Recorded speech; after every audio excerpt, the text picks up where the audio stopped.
అందరికీ నమస్తే.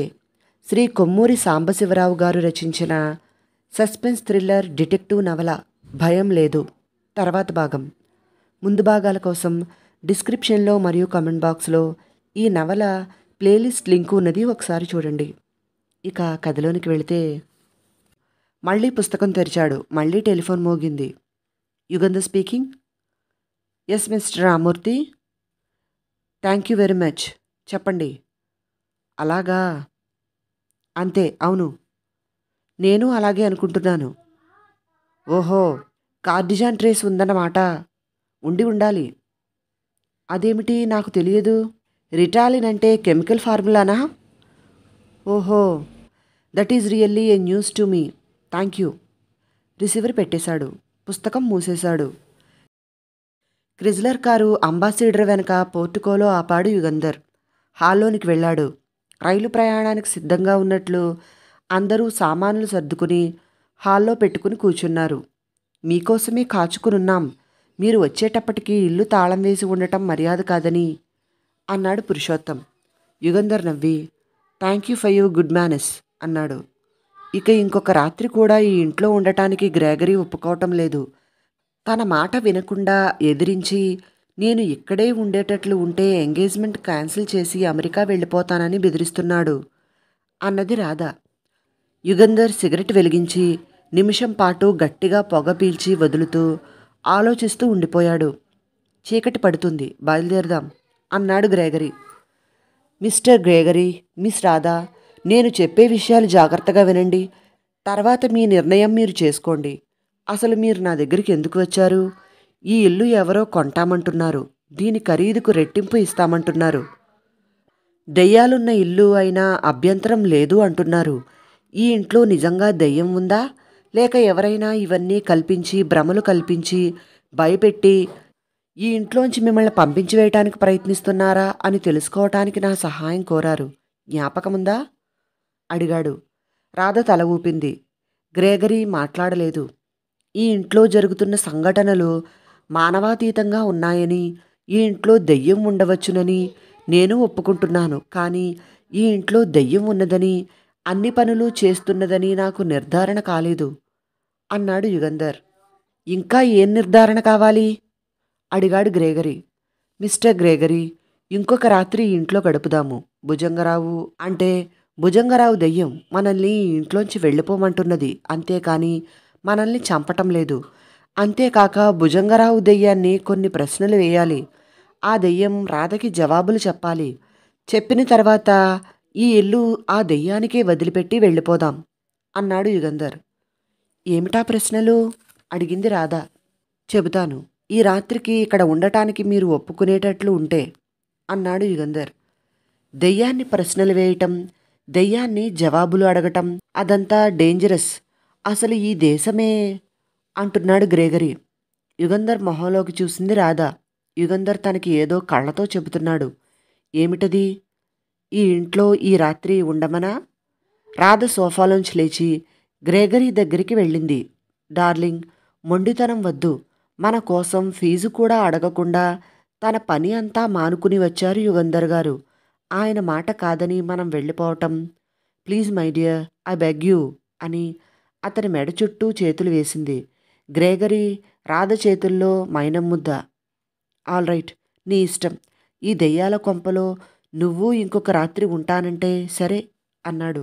రాత్రి 9 గంటలకి అందరూ భోజనాలు చేశారు. చేతులు కడుక్కోవటానికి సింక్ దగ్గరికి వెళుతూ యుగంధర్ ఒక మాత్ర ఎవరికీ తెలియకుండా, ఎవరికీ కనిపించకుండా వేసుకున్నాడు. భోజనాలు పూర్తయ్యాక అందరూ ఎవరి గదుల్లోనికి వాళ్ళు వెళ్ళిపోయారు. పక్కల మీద కూర్చున్నారో లేదో ఆవలింతలు, ఒళ్ళు తెలియని నిద్ర వచ్చేసి గాఢ నిద్రలోనికి వెళ్ళిపోయారు. ఒక్క యుగంధర్ తప్ప. 1, 2, 3, 4 యుగంధర్ మనసులో లెక్క పెట్టుకుంటున్నాడు. 10 నిమిషాలు గడిచిపోయాయి. నెమ్మదిగా మంచం మించి లేచి దీపం స్విచ్ నొక్కాడు. వెలగలేదు. చీకటి. దిండు కింద నుంచి టార్చ్ లైట్ తీశాడు. వెలిగించి గది 4 మూలలు వెలుగులో కలయి చూశాడు. బూజు, గోడల మీద బల్లులు, బొద్దింకలు, దుమ్ము, గోడలకి సిమెంటు పెచ్చులు పోయి ఇటుకలు కనిపిస్తున్నాయి. రాజు పిలిచాడు. సార్, ఇప్పుడే మెలకువ వచ్చింది. అని వెలుగులో గది చూసి, ఇది దెయ్యాల కొంప అని తెలిసి మీరు ఇంకొక రాత్రి ఇక్కడ ఎందుకు గడపాలని కోరారో అర్థం కావటం లేదు అన్నాడు రాజు. అంతలో శబ్దాలు ప్రారంభమయ్యాయి. అవి మంత్రాలు కావు, నవ్వులు. విరగబడి నవ్వుతున్న నవ్వులు. నవ్వులతో పాటు ఏడుపులు, రోదన, ఎక్కిళ్ళు, అరుపులు, చెవులు చిల్లులు పడే పొలికేకలు. రాజు పద, పాపం, కాత్యా రాధా అంటూ యుగంధర్ గదిలోంచి బయటికి పరిగెత్తాడు. వెనకే రాజు వెళ్ళాడు కాత్యా గదికి. యుగంధర్ రాధా గ్రెగరీ దగ్గరికి వెళ్ళి టార్చ్ వెలుగు గదిలోనికి వేశాడు. రాధా, గ్రెగరీ పిలిచాడు. ఏమిటండి అంటూ రాధా నిద్రలోంచి లేచినట్లు లేచి నిలబడింది. ఎస్ అంటూ గ్రెగరీ కూడా లేచాడు.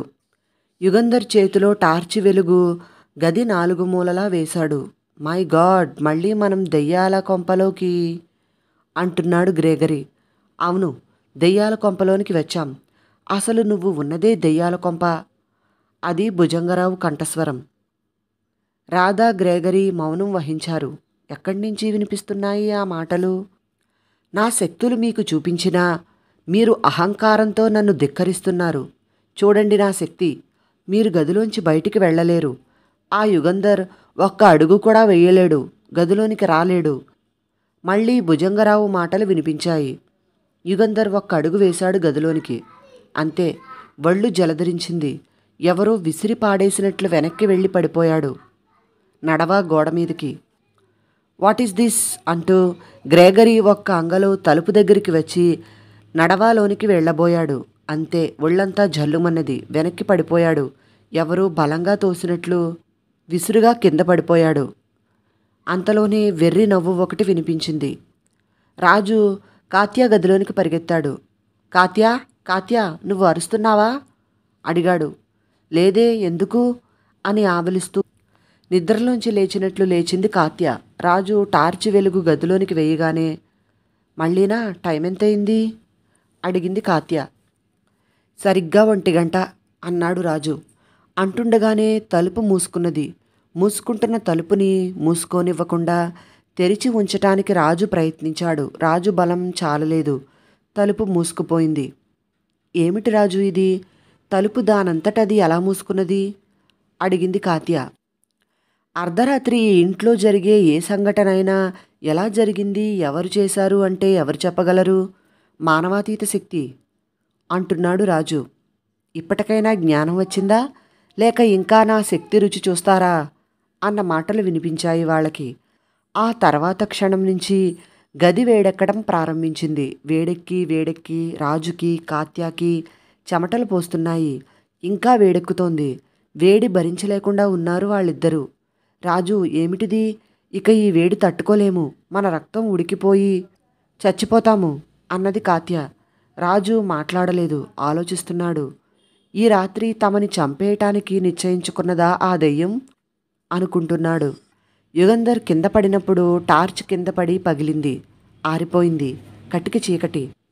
గ్రెగరీ, టార్చ్ వెలిగించు అన్నాడు యుగంధర్. సారీ, నా దగ్గర టార్చ్ లేదు.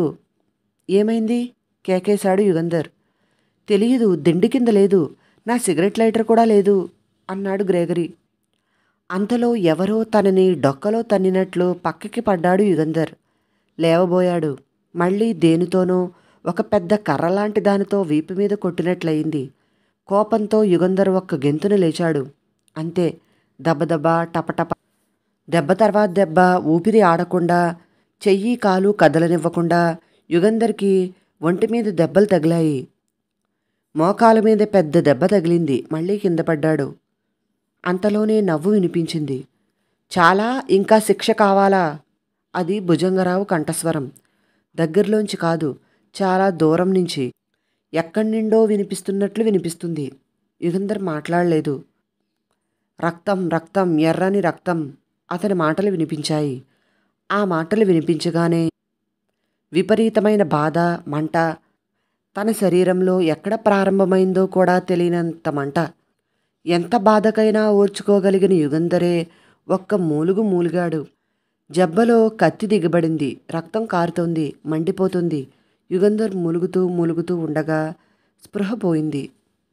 యుగంధర్ మూలుగు వినబడుతుంది గ్రెగరీకి, రాధకి. మళ్ళీ గ్రెగరీ తలుపు దాటి నడవాలోనికి వెళ్ళటానికి ప్రయత్నించాడు. ఒళ్ళు జల్లుమని వెనక్కి పడిపోయాడు. వెర్రివాడా, పాశ్చాత్య నాగరికతతో మరణానికి జన్మకి ఉన్న వ్యత్యాసం, మనిషికి ఆత్మకున్న శక్తి తెలియని అహంకారుడా, తెలిసిందా? నా శక్తిని ఉపసంహరిస్తే కానీ నువ్వు ఆ తలుపుని దాటలేవు. నీళ్లు తిండి లేక నువ్వు నీ ప్రియురాలు రాధా చేస్తారు. మీ అంగరక్షకుడు, మీ సలహాదారుడు, మీ మార్గదర్శకుడు ఏమయ్యాడో చూడు. నాతో కలయబడితే అంతే. భుజంగరావు మాటలు వినిపించాయి ఇంగ్లీష్లో.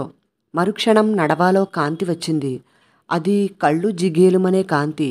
వలయాకారంలో నేల మీద పడున్న యుగంధర్ ఆకారం మీద పడుతోంది ఆ కాంతి.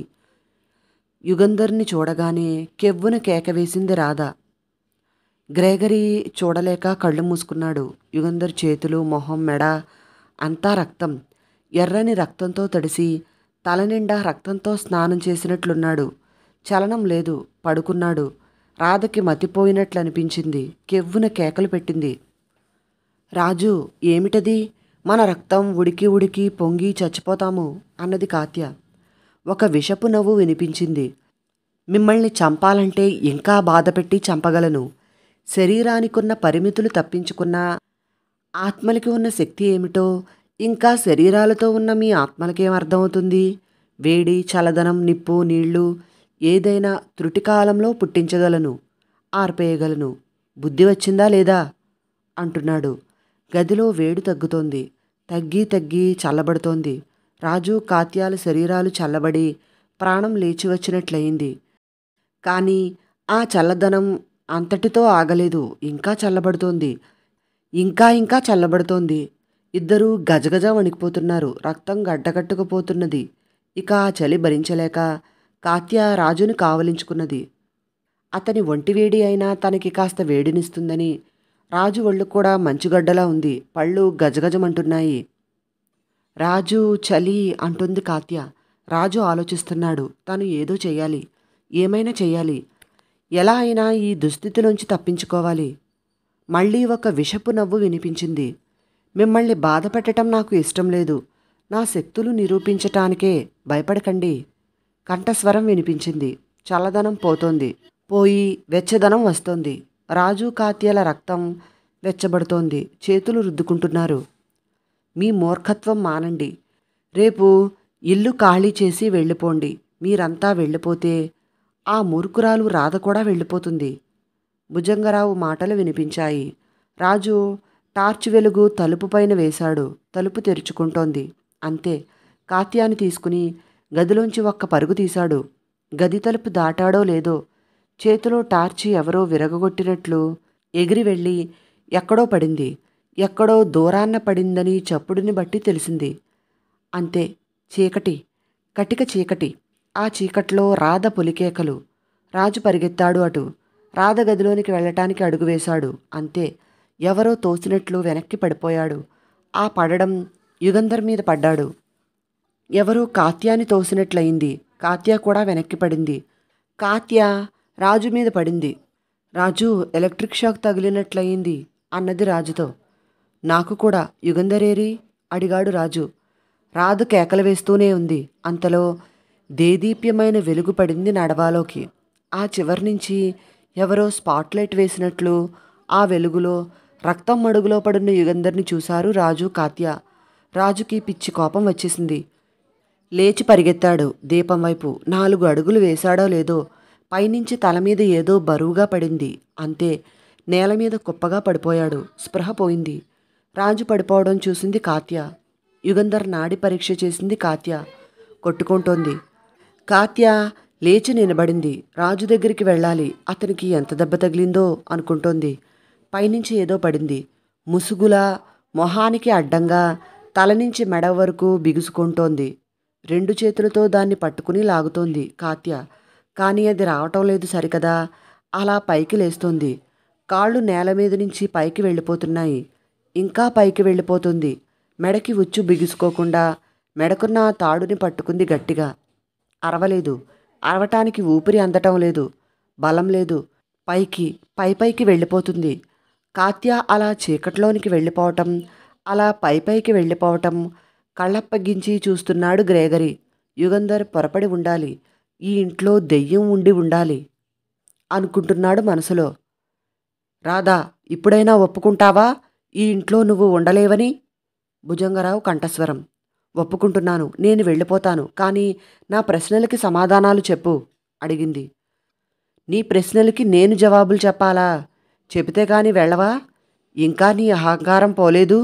చూడు, నీ ప్రియుడు నీ కళ్ళ ముందే ఏమవుతాడో అంటోంది ఆ కంఠస్వరం. నడవాలో వెలుగు పోయింది. తలుపు దగ్గర దీపం పెట్టినట్లయింది. వెలుగు గదిలో గ్రేగరీ మీద రాధ మీద పడుతోంది. ఆ వెలుగులో అసలే తెల్లగా ఉండే గ్రేగరీ ఇంకా తెల్లగా మైనం బొమ్మలా ఉన్నాడు. రాధ గ్రేగరీనే చూస్తుంది. జై అని చప్పుడైంది. గాలిలో దూసుకువచ్చింది సన్నని వెంట్రుకంత సన్నని సూది. గ్రేగరీకి ఎక్కడో గుచ్చుకుంది. అమ్మో అన్నాడు గ్రేగరీ. ఏమిటి గ్రేగరీ అడిగింది రాధ. మంట, ఒళ్ళంతా మండిపోతుంది అంటుండగా ఇంకొక సూది బాణంలా వచ్చి గ్రేగరీకి గుచ్చుకుంది. గ్రేగరీ గంతేశాడు, కేకేశాడు. ఇంకో సూది, ఇంకో సూది, అలా ఒకదాని తర్వాత ఒకటి వరుసగా ఎవరో తలుపుకి అవతల నుంచి బాణాలు వేస్తున్నట్లు సన్నని సూదులు వచ్చి గ్రేగరీ మొహానికి చేతులకి ఒళ్ళంతా గుచ్చుకుంటున్నాయి.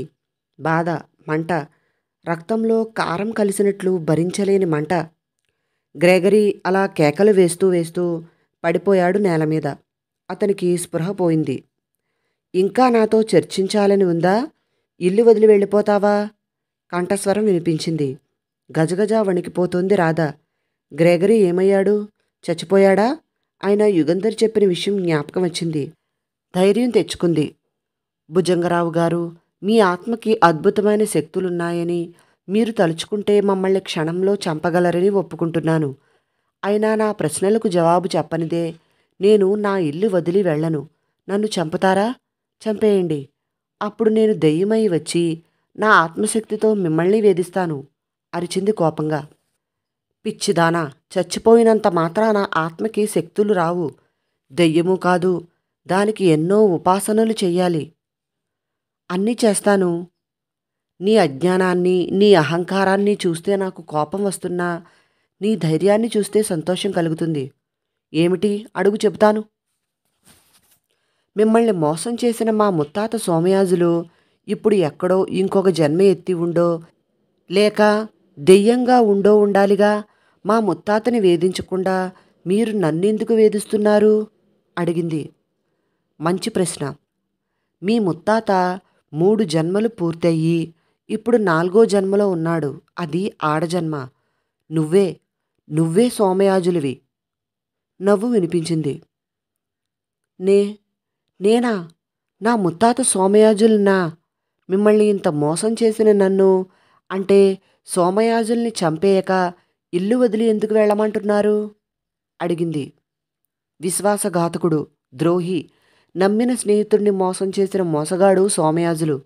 అయినా అతని మీద నాకున్న ఆపేక్ష, అనురాగం ఇన్నేళ్లైనా పోలేదు. నా ఆస్తి కోరుతున్నాను కానీ ఒకానొకనాడు మిత్రుడైన సోమయాజుల్ని, అంటే నిన్ను హింసించదలుచుకోలేదు. నీకు హాని చెయ్యదలుచుకోలేదు. తప్పనిసరైతే తప్ప. రాధ మాట్లాడలేదు. నీ ప్రశ్నలన్నిటికీ సమాధానం చెప్పాను. రేపే ఇల్లు ఖాళీ చేసి వెళ్ళిపో. ఎవరో ఇల్లు కొంటామంటున్నారట. అమ్మేయి సోమయ్య, డబ్బు చేసుకో. నువ్వంటే నాకు ఇంకా ఆపేక్షే. ఆ కొన్నవాళ్ళని ఈ ఇంట్లోంచి పంపించేస్తాను. ఆ మాటలు రాధ వింటుంది. వింటుండగానే జల్లులా మొహం మీద ఏదో పడింది. మరుక్షణం స్పృహ పోయింది. రాధ నిద్రలేచింది. గ్రేగరీ పక్కన మంచం మీద గాఢ నిద్రలో ఉన్నాడు. మళ్ళీ ఇల్లు తనది, కొత్తది. సామాన్యంగా ఉండటం రాధకి ఏమాత్రం ఆశ్చర్యం కలిగించలేదు. అలవాటైపోయింది. రాత్రి తనకి, భుజంగరావు ఆత్మకి జరిగిన సంభాషణ జ్ఞాపకం రాగానే పక్క మీద నుంచి లేచింది. త్వరగా నీళ్లగదిలో పని ముగించుకుని కిందికి వెళ్ళింది. హాల్లో ఎవరూ లేరు. వంట ఇంట్లో గిన్నెలు, పళ్ళాలు చప్పుళ్ళు అవుతున్నాయి. అంటే వంట మనిషి రంగనాథ అయ్యర్ టిఫిన్ చేస్తున్నాడన్నమాట. కిటికీలోంచి ఉదయసూర్యుని ఎర్రని కిరణాలు హాలులో పడుతున్నాయి. పని మనిషి అంగమ్మ ఇల్లు ఊడుస్తూ ఉండి ఉండాలి. రాధ తిన్నగా గోడలకి తగిలించి ఉన్న పటాల దగ్గరికి వెళ్ళింది. తన తల్లిదండ్రుల ఫోటోను కాదు చూస్తున్నది, తన ముత్తాత సోమయాజుల ఫోటోని చూస్తుంది. కన్నార్పకుండా ఏకాగ్రతతో నువ్వేనా నేను నిజమేనా అడిగింది లోలోన. ఆ పటం జవాబు చెప్పలేదు. చెబుతుందని రాధ అనుకోలేదు. చనిపోయిన మనుషులు మళ్ళీ పుడతారా? పుడితే అదే కుటుంబంలో కొన్ని తరాల తర్వాత అన్నేళ్ళు ఆ ఆత్మ ఎక్కడుండి ఉంటుంది? గాలిలో తిరుగుతూ ఉండి ఉంటుందా? లేక ఇంకెక్కడైనా ఎవరింట్లోనో పుట్టి ఉంటుందా? ఈ ప్రశ్నకి ఎవరు సమాధానాలు చెప్పగలరు? చెప్పగలిగినది భుజంగరావు ఆత్మ. జవాబు చెప్పింది. తను నమ్మాలి. నమ్మకేం చేస్తుంది? వెనక ఏదో చప్పుడయ్యి వెనక్కి తిరిగింది రాధ. డిటెక్టివ్ యుగంధర్ నిలిచుని ఉన్నాడు. క్షణం పాటు రాధ మనస్సు గందరగోళంలో పడింది. రక్తంలో ఎర్రగా నేల మీద పడి ఉన్న యుగంధర్ని, ఇప్పుడు ఫుల్ సూట్లో నిల్చుని ఉన్న యుగంధర్ని పోల్చి తలుచుకుని ఏం జరిగిందో తెలియక మీరా అన్నది. అవును, రాత్రి నా జబ్బలో కత్తి దిగటం కల కాదు, భ్రమ కూడా కాదు, నిజమే అంటూ కోటు తీసేసి షర్టు పైకి లాక్కుని కట్టు చూపించాడు. పెద్ద గాయమా అడిగింది. యుగంధర్ పెదవి విరిచి, పటాన్ని ఎందుకు అలా చూస్తున్నావు? సోమయాజులు గారే ఇన్నేళ్ల తర్వాత నీలా రాధజన్మగా ఈ భూలోకం మీదకి వచ్చారనా అడిగాడు నవ్వుతూ. తనకి భుజంగరావు ఆత్మకి సంభాషణ జరుగుతున్నప్పుడు యుగంధర్ స్పృహ తప్పి పడిపోయారని, ఒక్క యుగంధరే కాదు అందరూ స్పృహ తప్పి పడిపోయారని రాధకి జ్ఞాపకం వచ్చింది. కానీ మీకెలా తెలుసు అడిగింది రాధ ఆశ్చర్యంతో. అవును, సోమయాజులు గారే నీలా మళ్ళీ జన్మించి ఉండవచ్చు అని ఒప్పుకుంటున్నాను. ఇలాంటివి జరిగాయని రుజువులతో సహా చాలామంది నిరూపించారు. ఆ మాటకి వస్తే ప్రభుత్వమే ఈ విషయాల గురించి తెలుసుకునేందుకు ఒక డిపార్ట్మెంట్ ప్రారంభించింది. దాని పేరు డిపార్ట్మెంట్ ఆఫ్ పారాసైకాలజీ అని జ్ఞాపకం అంటున్నాడు యుగంధర్. అంతలో ఒక్కొక్కరే రాజు, కాత్య, గ్రేగరీ కిందకి దిగివచ్చారు. ఒకరి మొహాలు ఒకరు చూసుకున్నారు. రాత్రి జరిగిన సంఘటనలు ఎవ్వరూ మర్చిపోలేదు. మళ్ళీ అందరూ ఎప్పటిలానే హాలులో కలుసుకోవటం ఎవరూ నమ్మలేకుండా ఉన్నారు. ఇది నిజమా? రాత్రి జరిగింది నిజమా అనే ప్రశ్న అందరి మొహాల మీద స్పష్టంగా కనిపిస్తుంది. ఎందుకు అందరూ అలా బిక్కమొహాలు వేసుకుని చూస్తారు? పదండి, కాఫీ తాగుదాం అన్నాడు యుగంధర్. అందరూ డైనింగ్ హాల్లోనికి వెళ్లారు. పురుషోత్తం ఒక్కడే డైనింగ్ టేబుల్ దగ్గర కూర్చుని ఇడ్డన్లు తింటున్నాడు. గుడ్ మార్నింగ్, నేను నిద్రలేచి చాలాసేపు అయింది, సారీ అంటున్నాడు. అదేమిటి మామయ్య, సారీ ఎందుకు అని రాధ పురుషోత్తం పక్కన కూర్చున్నది. రాత్రి అందరూ హాయిగా నిద్రపోయారా అడిగాడు పురుషోత్తం. గ్రేగరీ ఏదో అనబోయాడు. హాయిగా ఇడ్డన్లు తిందాం ముందు అన్నాడు యుగంధర్ గ్రేగరీని మాట్లాడనివ్వకుండా. కాఫీ తాగేశారు. అందరూ హాల్లోనికి వచ్చారు. మిస్టర్ యుగంధర్, ఇకనైనా మీకు తృప్తి కలిగిందా అడిగాడు గ్రేగరీ. యుగంధర్ తల ఊపి పూర్తిగా తృప్తి కలిగింది అన్నాడు. అయితే ఈరోజు ఇల్లు ఖాళీ చేసి కొంటామన్న పార్టీని కలుసుకుని అంటున్నాడు గ్రేగరీ. Yes, very correct. వకీలు విశ్వనాథం గారి వద్దకు వెళ్ళి ఏర్పాటు చేసుకుని సాయంకాలం వచ్చి సామాన్లు తీసుకుని వెళ్ళిపోదాం. పనివాళ్లని అప్పుడే పంపేయవచ్చు అన్నాడు యుగంధర్. మళ్ళీ ఎందుకు సాయంకాలం రావటం? పనివాళ్లకి జీతాలు ఇచ్చి పంపించేసి 2 కార్లు ఉన్నాయిగా, సామాన్లు ఇప్పుడే తీసుకుని వెళ్ళిపోవచ్చుగా సలహా ఇచ్చాడు పురుషోత్తం. మీ సలహా చాలా ప్రాక్టికల్గానే ఉంది, కానీ ఇంకొక చిన్న ఎక్స్పెరిమెంట్ అంటున్నాడు Yugandhar. No, I don't want any more experiments అన్నాడు గ్రేగరీ. మీకెవరికీ సంబంధించినది కాదు. నా స్నేహితుడు ఒకతను ఉన్నాడు. అతను భూతాల వైద్యుడు. మనుష్యులకి భూతాలు పడితే పోగొడతాడు, ఇళ్లలో దెయ్యాలుంటే వెళ్ళగొడతాడు అన్నాడు యుగంధర్. అలాంటి భూతాల వైద్యుణ్ణి నేను ముందరే తీసుకువచ్చాను అన్నాడు పురుషోత్తం. అవును, రాధ చెప్పింది. నాకు పరిచయం ఉన్న ఆయన చాలా గొప్పవాడు. ఆయన్ని పంపిస్తానిక్కడికి.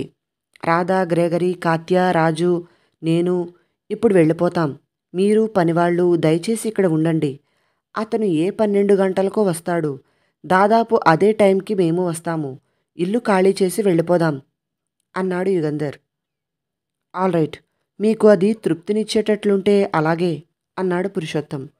యుగంధరు, రాజు, కాత్య, గ్రేగరీ, రాధ యుగంధర్ క్రిజ్లర్ కారులో బయలుదేరారు. వకీలు విశ్వనాథం గారి దగ్గరికి వెళదామన్నారు కదా, ఇక్కడికి తీసుకొచ్చారేమిటి అడిగింది రాధ. యుగంధర్ కన్సల్టింగ్ రూమ్లోనికి వెళ్ళగానే, అమ్మా కాస్త ఓపిక పట్టు అని యుగంధర్ టెలిఫోన్ తీసి ఓ నెంబర్ తిప్పి, యుగంధర్ స్పీకింగ్. ఎస్. చాలా బిజీగా ఉన్నారా? Thank you. అయితే నా కన్సల్టింగ్ రూమ్కి రాగలరా? ఎస్. కాచుకుని ఉంటాము అని రిసీవర్ పెట్టేశాడు. మిస్టర్ గ్రేగరీ, రాధా, రామ్మూర్తి అనే పాథాలజిస్ట్ని రమ్మన్నాను. ఇంకొక 10 నిమిషాల్లో వస్తాడు. మీ వెయిన్లోంచి వీనస్ బ్లడ్ తీసుకుంటాడు. మిమ్మల్ని ల్యాబొరేటరీలోనికి తీసుకువెళ్ళి మీ రక్తం పరీక్ష చేసి కొన్ని విషయాలు చెబుతాడు. జాగ్రత్తగా వినండి అన్నాడు Yugandhar. Mister Yugandhar, this is really going too far. What for use this clinical test అడిగాడు గ్రేగరీ.